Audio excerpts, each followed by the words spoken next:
Hi Mark, I'm Peggy. My student number is S044102A and I'm a junior. Jiang, what I learned from 100 Days of Rejection. When I was 6 years old, I received my gifts. My first grade teacher had this brilliant idea. She wanted us to experience receiving gifts but also learning the virtue of complimenting each other. So she had all of us come to the front of the classroom and she bought out all of us gifts and staked them in a corner.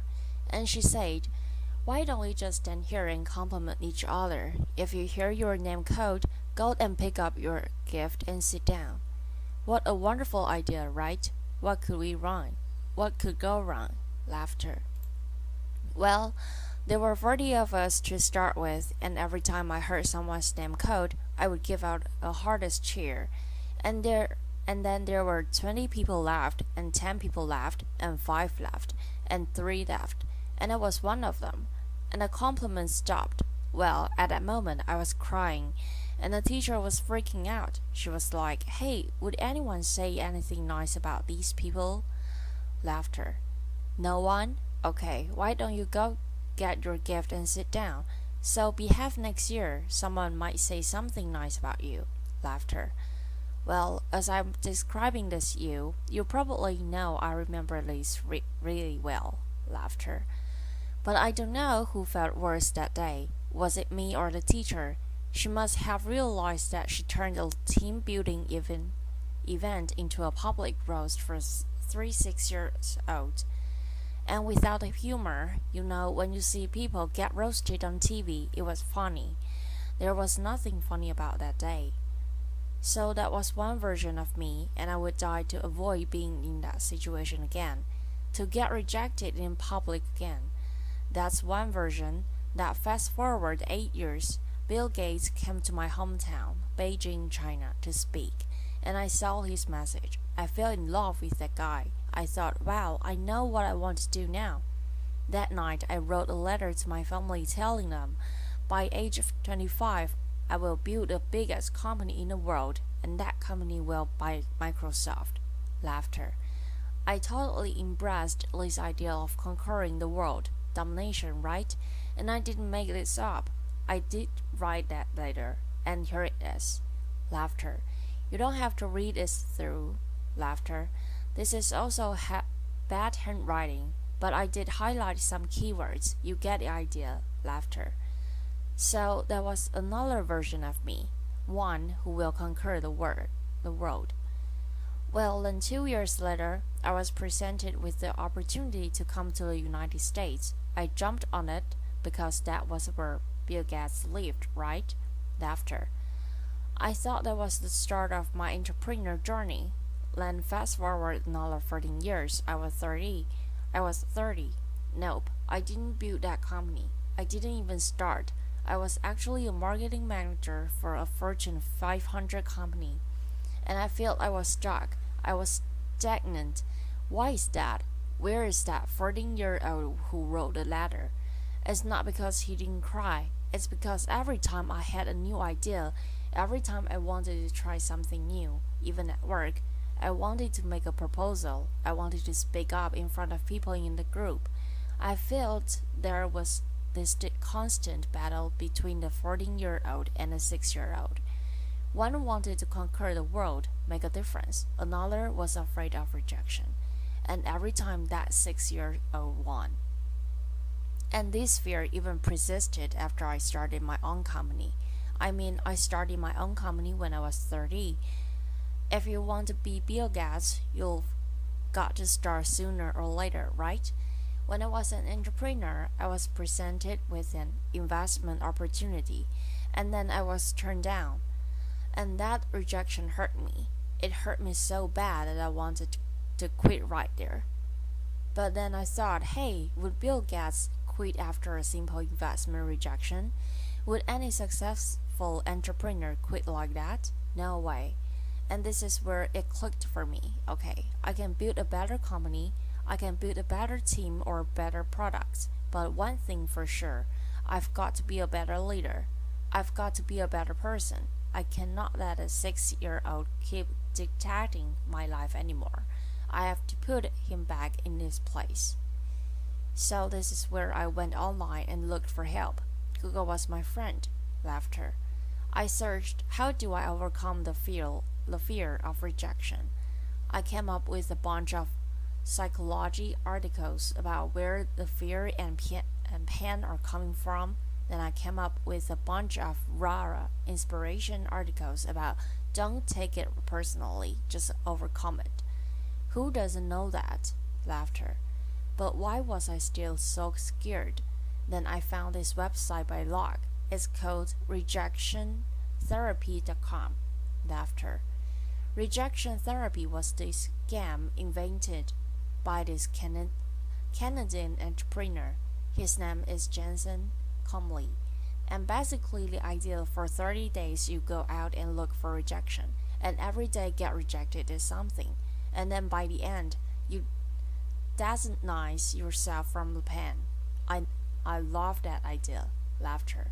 I said, you know what, I'm going to do this, and I feel myself getting rejected 100 days, and I came up with my own rejection ideas, and I made a video blog out of it. And so here's what I did. This is what the blog looked like. Day 1. Laughter. Borrow $100 from a stranger. So this is where I went to where I was working. I came downstairs and I saw this big guy sitting behind a desk.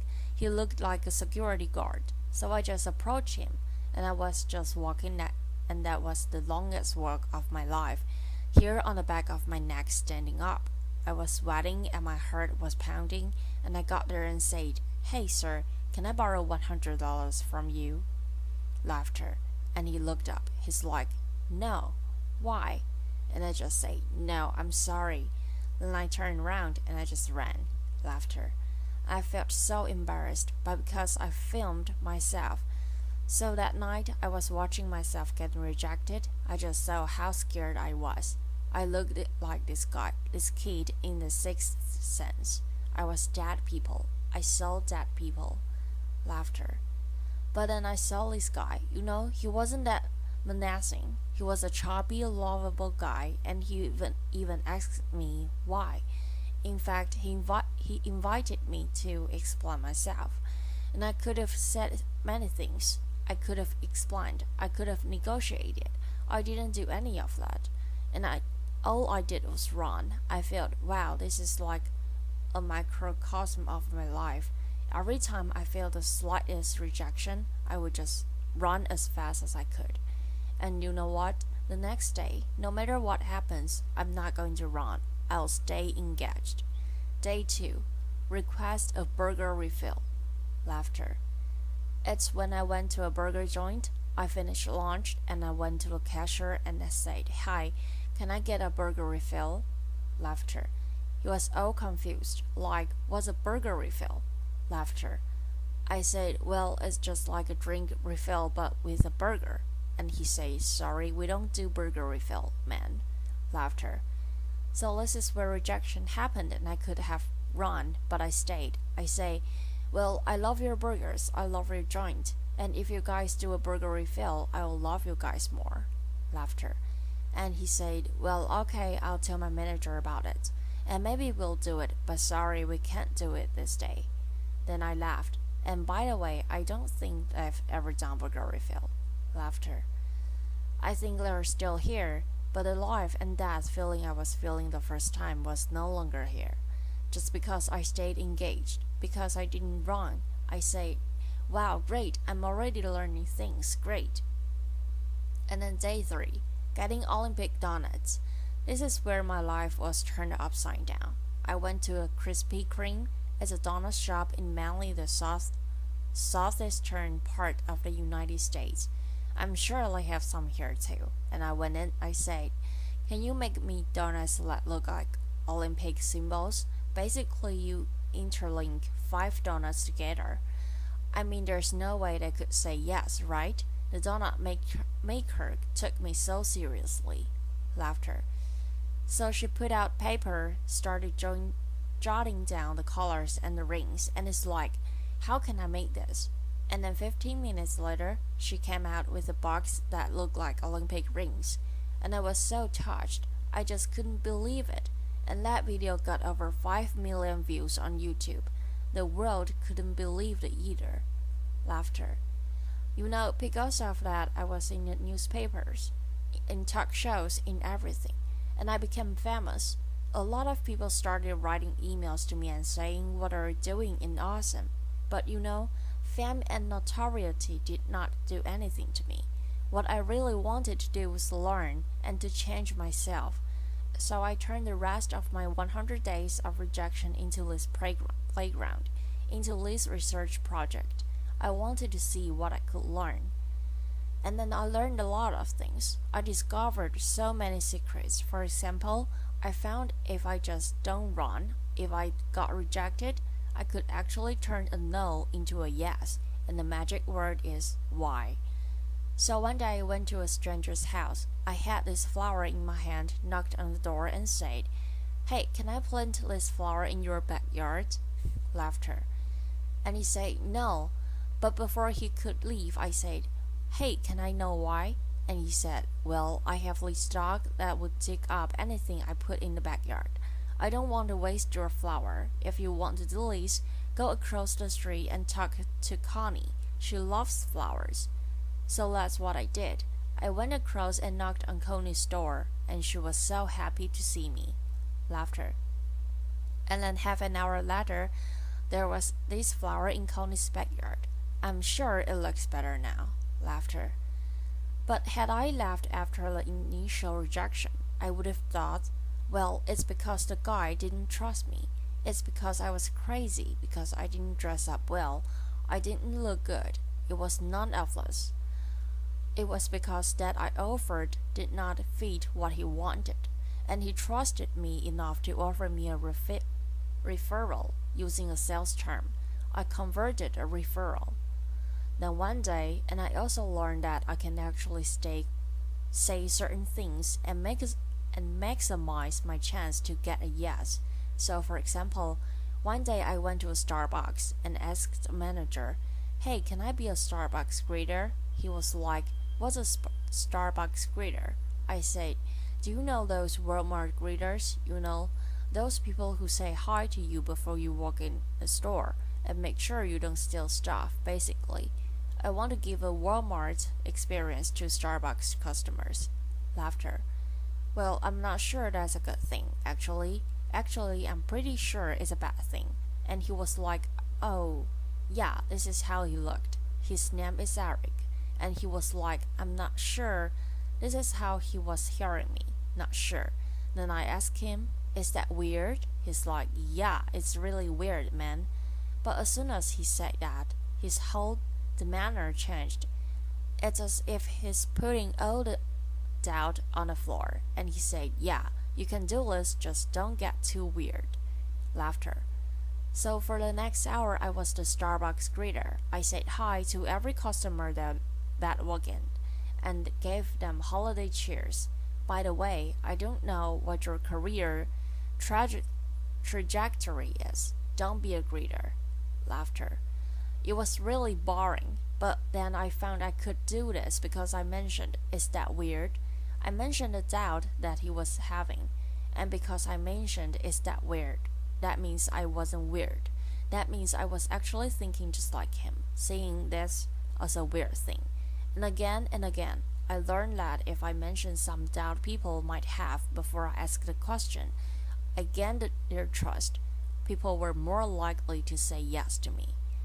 And then I learned I could fulfill my life dream by asking. I came from 4 generations of teachers, and my grandma has always taught me, "Hey, you can do anything you want, but it'd be great if you became a teacher." Laughter. But I wanted to be an entrepreneur, so I didn't. But it has always been my dream to actually teach something, so I said, what if I just ask and teach a college class? I lived in Austin at the time, so I went to a University of Texas at Austin and knocked on professor's door and said, "Can I teach your class?" I didn't get anywhere the first couple of times, but because I didn't run, I kept doing it. And on the third try, the professor was very impressed. He was like, "No one has done this before." And I came in prepared with PowerPoints and my lesson. He said, "Wow, I can use this. Why don't you come back in 2 months? I'll fit you in my curriculum." And 2 months later, I was teaching a class. This is me. You probably can see this is a back picture. Sometimes you get rejected by lying. Laughter. But wow, when I finished teaching that class, I walked out crying because I thought I could fulfill my life dream just by simply asking. I used to think I have to accomplish all these things, have to be a great entrepreneur, or get a PhD to teach. But no, I just asked and I could teach. And in that picture, which you can see, which you can't see, I quoted Martin Luther King Jr. Why? Because in my research I found that people who really change the world, who change the way we live and the way we think, are the people who were met with initial and often violent rejections. People like Martin Luther King Jr., like Mahatma Gandhi, Nelson Mandela, or even Jesus Christ. These people did not let rejection define them. They let their own reaction after rejection define themselves, and they embrace rejection. And we don't have to be those people to learn about rejection. And in my case, rejection was my curse, was my bodiment. It has bothered me my whole life because I was running away from it. Then I started embracing it. I turned that into the biggest gift in my life. I started teaching people how to turn rejections into opportunities.